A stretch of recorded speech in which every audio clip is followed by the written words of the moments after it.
Départemental 2021, bonjour. Aujourd'hui, je suis avec Lalanne Christelle, bonjour. Bonjour. Et je suis avec Monsieur Henri Bedat, bonjour. Bonjour. Alors déjà, ce binôme a une petite spécificité pour cet entretien, c'est que Madame Lalanne Christelle est remplaçante. C'est la première remplaçante qu'on a le plaisir de recevoir, puisque vous êtes suppléante de Sylvie Péducas, qui ne pouvait pas venir pour des raisons personnelles. Donc, on va essayer de vous connaître un peu. Vous êtes première adjointe à la ville de Saint-Vincent-de-Paul. Vous êtes aussi vice-présidente à l'agglomération, chargée de la politique de la ville. C'est ça. Donc, on va retrouver des dossiers qui vous intéressent. On va voir qu'il y a une logique. Tout à fait. Et dans la logique, vous êtes professeur de français. Et voilà. Donc, on va retrouver un peu tout ça au moment des discussions. Monsieur Henri Bedat, oui, je ne me suis pas trompé, maire de Saint-Vincent-de-Paul. Vous êtes conseiller communautaire, oui. Voilà, parce que il y a beaucoup de travail et que vous êtes aussi conseiller départemental sortant avec une délégation. Vous étiez délégué au sport. Vous êtes candidat au canton d'Axe 1 oui. Et vous êtes les Landes avec vous, c'est-à-dire que vous êtes la majorité sortante. Vous avez travaillé puisque vous aviez une délégation. Pourquoi repartir pour un autre mandat? Il me paraissait important, il me paraît toujours important d'ailleurs, de poursuivre et de travailler sur cette politique de justice sociale, parce que c'est très très important, plus important que les gens peuvent le mesurer. Justice sociale, d'équité dans le traitement, que l'on soit à n'importe quel coin du département. Et donc cette politique, je pense, a fait ses preuves. On a un bilan, je pense, qui est quand même excellent. Bien sûr qu'on peut toujours mieux faire, et c'est ce qu'on va essayer de faire sur les 6 ans qui viennent. Madame, pourquoi vous partez dans cette élection? Moi, je suis élue sur la commune de Saint-Vincent-de-Paul, c'est mon 2e mandat. En tant qu'élue, évidemment, je me rends compte au quotidien de tout ce que le département peut aussi amener comme aide à la commune. Et puis, je suis maman aussi de 2 grands garçons. Et donc, j'ai mesuré à chaque étape de leur enfance et de leur adolescence aujourd'hui tout ce que le département pouvait leur amener, pouvait m'amener. Et donc, le département aide les communes, aide chacun des Landais. Et moi, j'avais envie aussi de me mettre aussi au service du département. Alors, quand on a fait le point, il y a toujours une petite préparation de l'interview. Vous disiez que dans votre bilan, vous étiez fier du respect de l'engagement de 2015. Voilà, comme j'aime à le préciser, je crois que nous avons agi, je veux dire, en responsable, en faisant preuve d'innovation et de responsabilité. Responsable parce qu'on a fait sur ce qu'on s'était engagé, notamment au niveau de la jeunesse, quand on a mis des chèques sport en place, quand on a mis une bourse d'aide au permis, quand on a voulu également améliorer les conditions de vie en EHPAD et aussi les conditions des soignants, on a fait preuve de responsabilité. L'innovation, je vous ai parlé d'innovation, oui, on a été innovant parce qu'on s'était engagé sur le village Alzheimer, et je crois qu'aujourd'hui cette réalisation est suivie de près par, on peut le dire, par le monde entier. Et c'est quelque chose de remarquable, mais surtout, déjà pour les résidents, bien sûr, et leurs familles. Et ensuite, innovation, quand on a mis en place le budget participatif. Là aussi, on s'est adressé à tous les citoyens, avec un jury citoyen, et certaines réalisations ont pu voir le jour, ou vont voir le jour. Et en tout cas, même sur mon canton, je suis heureux qu'il y ait eu des projets retenus. Et enfin, je dis aussi qu'on a été réactif, parce que lorsque personne n'avait prévu le Covid, la pandémie, le résultat dramatique sur la vie de tous les jours ou sur les entreprises. On a été réactif parce qu'on s'est mis à la portée de tout le monde et qu'on a soutenu les personnes et les communes, ne serait-ce qu'en achetant 1 million de masques. 1 million de masques gratuits pour les communes. Je dis bien gratuits. Ensuite, qu'est-ce qu'on a fait également? La crise aviaire, le monde agricole, on l'a soutenu, bon, 1 500 000, mais on a été à l'écoute. Quand je dis réactivité, c'est être réactif, écouter les gens et leur apporter une solution. Je crois qu'on l'a fait. Et vous me disiez aussi que vous étiez beaucoup intervenu sur le climat à travers toutes ces inondations qu'on a pu trouver. Alors les inondations, là aussi, deux façons d'aborder les choses, mais enfin, en tout cas, la première, la plus importante, ça a été de dire, ben voilà, il y a des inondations, un épisode important, les communes ont été touchées. En tout cas, le département au sens large avait ses propres routes, on y a répondu en faisant bien sûr les travaux, mais les communes elles-mêmes, et notamment quelques-unes sur le canton, qui ont pu avoir des fonds débloqués pour pouvoir réparer les dégâts issus des inondations. Donc, encore une fois, de la réactivité et de la responsabilité, parce que finalement, et de la solidarité surtout, parce que c'est ça qui est important. Le département est solidaire avec ses habitants, mais solidaire, encore une fois, avec les communes. Alors, quand on me montre un bilan comme ça, très, très bon, comment allez-vous faire quelles sont vos ambitions pour les 6 ans qui suivent si vous êtes élu? Je dirais simplement, peut-être que Christelle complétera, mais ce qui est important, c'est, je le dis même dans ma commune, c'est de faire déjà aussi bien, c'est-à-dire de pouvoir maintenir le même niveau d'engagement, d'investissement. Quand on dit on a des transports gratuits pour les enfants, ça dure depuis X années, mais il faut pouvoir continuer à le faire une année suivante et ainsi de suite. Donc on a besoin de consolider quelques mesures, notamment au niveau du bien vieillir au sens large, c'est-à-dire accompagner les Landaises et les Landais tout au long de leur vie pour qu'ils aient des conditions de vie décentes. Et ça passe par un peu plus sûrement de logements sociaux à construire. Alors on est sur un rythme de 600, il faudrait en faire encore un peu plus. Encore une fois, le département vient en soutien des projets communaux. Il n'y a aucun souci, il faut que les communes activent en tout cas se motivent là-dessus, et nous derrière on va apporter de la puissance pour pouvoir construire les logements sociaux. On parle aujourd'hui de résidence autonomie, certains en parlent, mais ils ne savent pas vraiment ce que c'est. Moi je peux vous dire, résidence autonomie, c'est l'équivalent de ce qu'on appelait logement foyer pour les plus anciens, c'est-à-dire qu'en fait c'est l'étape intermédiaire avant l'EHPAD, c'est-à-dire qu'on est encore suffisamment autonome pour vivre avec son épouse, son époux, en tout cas dans des conditions décentes. Et il faut des porteurs de projets qui sont accompagnés par le département, et ça va être le cas notamment sur mon canton, avec Saint-Paul, Saint-Vincent-de-Paul, où il y a des projets de résidence de ce type. Donc on avance.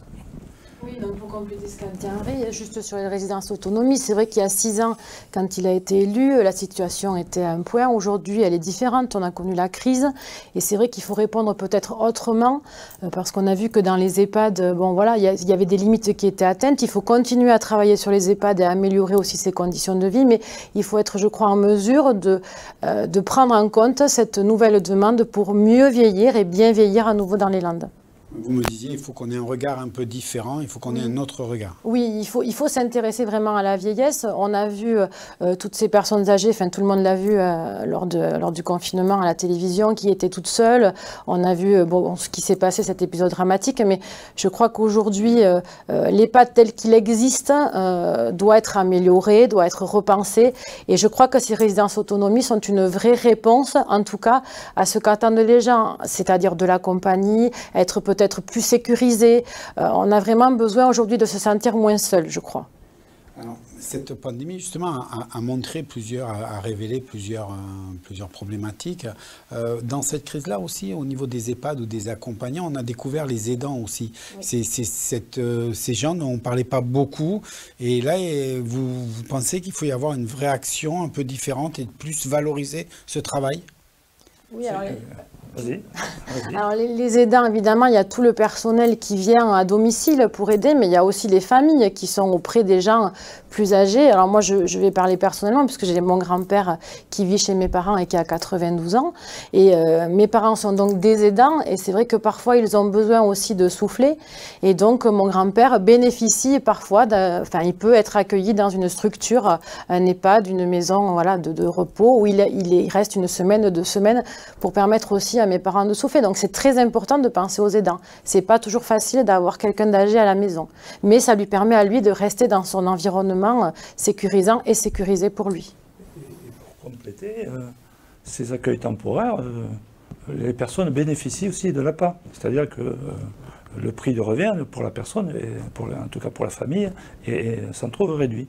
Et pour répondre un peu plus précisément à votre question, sachez que à l'issue de la crise de Covid, non pas à l'issue parce que c'est pas encore terminé, mais en tout cas au milieu de la crise Covid, le département a pris ses responsabilités là aussi, puisqu'il a amené sa puissance pour créer, il a proposé la création de 120 auxiliaires dans les établissements EHPAD. Il y en a eu 82 de créés, mais il a amené, si vous voulez, du subventionnement pour les établissements pour qu'ils puissent embaucher et soulager donc ceux qui y sont déjà.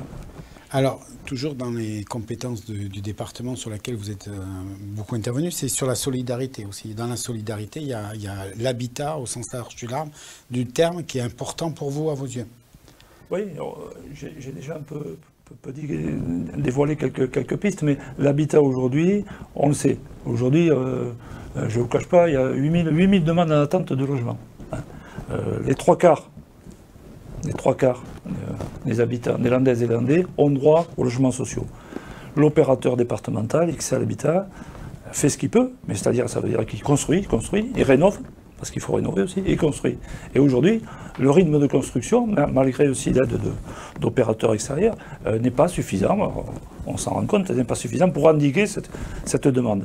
Mais la demande, elle vient encore une fois des collectivités, c'est-à-dire des communes qui décident sur leur territoire de faire du logement social. Et quand on veut faire du logement social, la commune, elle est capable d'amener un projet, mais amener aussi peut-être un foncier, amener ou déjà une structure, de manière à ce que le prix de revient soit le plus bas possible. Alors pareil, dans ce que vous savez faire, ce que vous disiez, il faut qu'on continue. On parle dans les compétences, c'est les collèges, c'est le transport, vous l'aviez dit, mais aussi c'est le circuit court. Et la pandémie a montré aussi cet attachement que pouvaient avoir les gens au circuit court. Et pour vous, vraiment, ça va être une vraie action pour maintenir, par exemple, les prix des repas et la qualité des repas. Oui, alors moi je peux en parler puisque je travaille dans un collège à Saint-Paul, donc sur mon canton. C'est vrai que le prix du repas aujourd'hui est de 2,70 € et qu'aujourd'hui le département travaille avec les agriculteurs de proximité. Alors 2,70 €, ben, c'est pas grand-chose et je crois que ceux qui ont eu leurs enfants à domicile justement pendant le confinement ont bien apprécié de payer 2,70 € à la cantine. En tout cas, oui, le repas est de qualité et je crois que les agriculteurs sont rémunérés au juste prix. Donc faire baisser le repas, ben évidemment, tout le monde aimerait, mais après, il ne faut pas non plus qu'on mange n'importe quoi, que la qualité, que ce soit en tout cas au détriment de la qualité et au détriment de la juste rémunération des agriculteurs qui nous entourent. Et on vise dans les projets de 100% bio d'ici quelques années. On est dans cette démarche-là. Ouais. Alors justement, dans la démarche, on en arrive, c'est aussi, on vient toucher directement, et là vous allez être dans votre domaine, c'est l'éducation, les jeunes, et donc on commencera par les collèges, parce que c'est un vrai budget au niveau du département, et une vraie action pour vous, symbolique du département. On a toujours voulu, je vais laisser la parole à l'enseignante après, mais juste pour resituer le contexte, dire qu'on a quand même 39 collèges dans les Landes. On ne les fait pas pour faire plaisir, hein. On les fait parce qu'on a envie d'amener des conditions d'éducation, en tout cas équitables pour tout le monde. On les fait à taille humaine. On est entre, je sais pas, 500, 600 élèves. À Saint-Paul, il y a un internat sur lequel peuvent s'appuyer peut-être des sections sportives. Ça aussi, c'est des projets que nous avons. En tout cas, l'éducation, effectivement, c'est une obligation au niveau des collèges pour le département. Et là, je crois qu'on est à fond dedans. Oui, bon, je ne vais pas dire mieux que ce qu'a dit Henri, mais c'est vrai que le département investit au quotidien. Là, sur le dernier mandat, il y a eu 3 millions d'investis sur les 2 établissements saint-paulois, par exemple sur notre canton. Donc avec nous, notre établissement s'est vu agrandi de quelques salles, hein, parce que la population a augmenté, la population d'élèves. Mais c'est vrai que ce sont des élèves, nous on est à 500, par exemple, où il fait bon de travailler. Vraiment, voilà, il n'y a pas de difficultés majeures et on s'y sent bien. Et puis, grâce à l'opération Un collégien, un ordinateur portable, les élèves de 4e et 3e, par exemple, ont pu, toujours avec cette crise, hein, ils ont pu continuer à suivre les cours à domicile et on fait partie des départements où les élèves ont le moins décroché. Donc ça, c'est une opération qui coûte au département, mais qui vraiment investit pour l'éducation et nous, on l'en remercie. Dans les autres opérations que vous voulez faire, qui sont déjà en place, que vous voulez amplifier, c'est au niveau de l'éducation, c'est un livre pour tout le monde. Oui. Voilà. C'est-à-dire qu'en fait, bon, on s'est rendu compte, tout le monde se rend compte aujourd'hui que la lecture est souvent peut-être un parent pauvre, je veux dire, peut-être de l'éducation, en tout cas, au fur et à mesure que l'on grandit, peut-être que beaucoup s'éloignent en tout cas de la lecture. Et donc on a mis en place quelques actions, qui restent des actions, mais en tout cas, au niveau du CP, dès qu'on commence à apprendre à lire, on a offert des livres, une BD, on va la présenter, on explique, les enseignants sont là aussi complètement enthousiastes sur cette mesure. Et pour les enfants de 6e, ce n'est pas un livre qu'on a choisi, on a choisi d'offrir un chèque lire, où effectivement le jeune va choisir lui-même en librairie le livre qu'il voudra. Parce que je crois qu'aujourd'hui, malheureusement ou heureusement, en tout cas, la jeunesse est de plus en plus adepte des smartphones, des tablettes, et la lecture, je crois, encore de beaux jours devant elle. Et les professeurs, si vous voulez, sont là, effectivement, pour activer ce levier. Et nous, avec notre modeste contribution, on fait en sorte que ça puisse aller dans le bon sens toujours. C'est quand même un chèque livre de 30 € quand même, qui a été donné à chaque élève de 6e et qui permet aussi de faire travailler les libraires. Il y a un circuit de libraires qui a été identifié et pour le département, la lecture, la culture, c'est essentiel. Les librairies ne sont pas des commerces non essentiels comme on a pu l'entendre longtemps. Dans les actions qui ont eu lieu pendant ce septennat, oui, j'y suis déjà là. Oui. Pendant ce mandat, on va rester au mandat. Il y a eu le budget participatif. Ça a été une vraie découverte et une vraie réussite. Pour moi, il y a eu deux mesures. Si on parle de mesures, deux mesures importantes. C'est ce qu'on appelait le PAC XL Jeune et le budget participatif. Peut-être que Christelle pourra parler du budget participatif parce qu'elle y a participé aussi dans la confection du règlement. Et elle en dira deux mots. Moi, je parlerai du PAC XL Jeune, que je vais vous détailler très rapidement. Mais si vous voulez, je commence par le PAC XL Jeune. On avait imaginé, si vous voulez, qu'au niveau des jeunes, il y avait besoin de plusieurs choses. Une aide au niveau du sport. On a imaginé une aide au niveau du sport, une aide au niveau de la mutuelle santé pour les étudiants et une aide au permis de conduire. Alors ce n'est pas une aide pour une aide, au niveau du permis de conduire, c'est en face de cette aide au permis de conduire, il y avait un engagement citoyen du jeune et aujourd'hui c'est quelque chose qui marche du feu de Dieu, on va dire. On a des jeunes qui s'engagent pour 40 heures de bénévolat dans des associations soit caritatives, soit des associations de leur village. C'est vrai que c'est très important, parce que ça fait vivre les associations du village. C'est pas tenir la buvette, simplement, c'est faire des actions d'éducation dans des clubs sportifs. Donc on a cette aide au permis de conduire, qui est de 450 €. Voilà. Donc quelque chose qui n'est pas neutre, c'est un tiers du permis aujourd'hui. À côté de ça, on a mis le chèque sport. Le chèque sport, donc c'était une aide à la licence sportive pour les jeunes qui rentraient en 6e, et 50 €. Et donc ça a une vertu, et c'est plus de 1000 chèques euros par an qui partent. Ça veut dire que ça a dopé un peu les licences sportives et les licences aussi du sport scolaire. Une chose qu'on a tendance à oublier. Parce qu'on a un département qui est quasiment le plus sportif de France, ça, on le dit toujours, mais en tout cas, il y a plus de 100 000 licenciés sur notre département. Et toutes les actions qu'a pu faire le département n'y sont pas pour rien, ils ne sont pas étrangères. Quand on aide les sportifs de haut niveau, quand on aide les clubs sportifs, on aide les comités, les clubs de sport et les écoles de sport. Et ça aussi, c'est quelque chose qui fait la marque de fabrique du département, c'est l'aide aux écoles de sport. 500 écoles de sport à peu près dans les Landes. C'est tous les petits clubs, sans être péjoratif, tous les petits clubs du département, basket, foot, tennis, qui bénéficient d'une aide. Et ça, c'est remarquable et remarqué. Voilà. Et ça aide à faire vivre parce que derrière, il y a des entraîneurs à payer, il y a des équipements à offrir aux jeunes. Et cette aide aux écoles de sport fait partie, je le répète, c'est la marque de fabrique du département. Alors le budget participatif, venons-y. Oui, je vais faire vite. Bon, moi, j'ai participé, il se trouve, à l'élaboration du premier budget participatif, du règlement. En tant que citoyenne, je m'étais inscrite à une table ronde et puis finalement, j'ai été faire le règlement.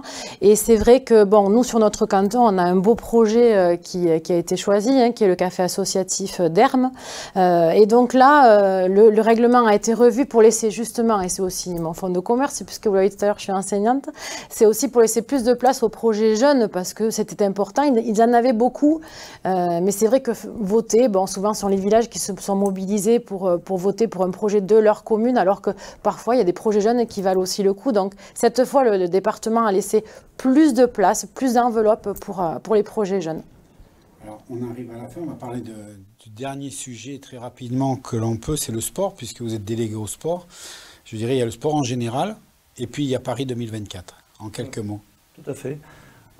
C'est vrai qu'on aide le sport, je l'ai dit, mais on aide le sport sous toutes ses formes, et on aide aussi, bien sûr, les clubs professionnels comme les clubs amateurs. Ça, tout le monde sait. Par contre, effectivement, sur cette mandature, en tout cas, d'ores et déjà, on a commencé à détacher une somme qui viendrait en aide des communes du département qui ont choisi, qui ont candidaté et qui sont devenus centres de préparation aux Jeux.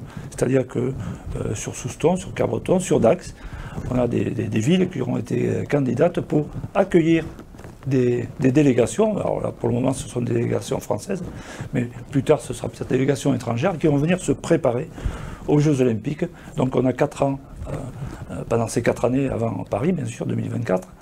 Et le département, je le dis, a prévu, envisagé, en tout cas peut-être même reverra, une somme dédiée à aider, déjà en termes d'animation, hein, ça peut aller sur du fonctionnement bien sûr, quand on reçoit des délégations, mais surtout aussi de l'investissement pour préparer tel ou tel établissement, telle ou telle structure, pour pouvoir accueillir, je dis encore une fois, des athlètes. On a la chance d'avoir un département accueillant, qui est déjà, on le voit avec le handball à Cabreton, le judo à Souston, l'escrime à Dax, le rugby aussi qui est venu sur Dax, sur Souston. Il y a encore Agenmont, Mont-de-Marsan qui ont des structures qui potentiellement qui peuvent servir. Hein. Donc je crois que notre rôle à nous, département, c'est d'être à leur côté sur ces 4 ans. Très bien. On arrive à la fin, on a déjà dit beaucoup de choses, il y en aurait sûrement d'autres à dire, mais à un moment donné, il faut arrêter. Ouais. Et je vais vous poser la fameuse dernière question que tout le monde attend. C'est le 20 juin, il faut aller voter, donc déjà il faut aller voter, c'est indispensable. Et sur votre canton, il y a 4 listes. Pourquoi choisir la vôtre plutôt qu'une des 3 autres ? Je commence. Allez-y. Alors pourquoi choisir la nôtre? Écoutez, moi je pense que bon, déjà on vous a fait la démonstration qu'on connaissait bien les compétences du département, qu'on était capable de vous dresser un bilan, mais aussi de se projeter vers l'avenir. Et puis je pense sincèrement que lorsqu'on a des bases qui sont solides, qui sont saines, on ne peut que construire des étages au-dessus. Je ne vois pas pourquoi il faudrait tout démolir pour tout remettre à zéro. Tous les Landais sont conscients aujourd'hui, je crois, de tout ce que peut leur apporter le département. Les communes savent aussi qu'elles peuvent trouver de l'aide auprès du département. Le département accompagne chacun de nous et je crois que c'est dans cette optique qu'il faut continuer. C'est difficile de rajouter quelque chose. J'aurais dit la même chose. Mais moi je dirais, je parlerai peut-être de façon ouvrière. Je dirais que voter pour nous, c'est garantir les avantages acquis. Tout ce qu'on a pu mettre en place, je dis, c'est une base très importante qu'il faut absolument qu'on conserve, qu'on amplifie. Et c'est sur quoi je m'engage, nous nous sommes engagés. Merci beaucoup d'avoir pris le temps de venir sur ce plateau pendant cette campagne électorale. Je vous souhaite une bonne continuation. Merci. Je vous dis à une prochaine fois. Au revoir et à bientôt.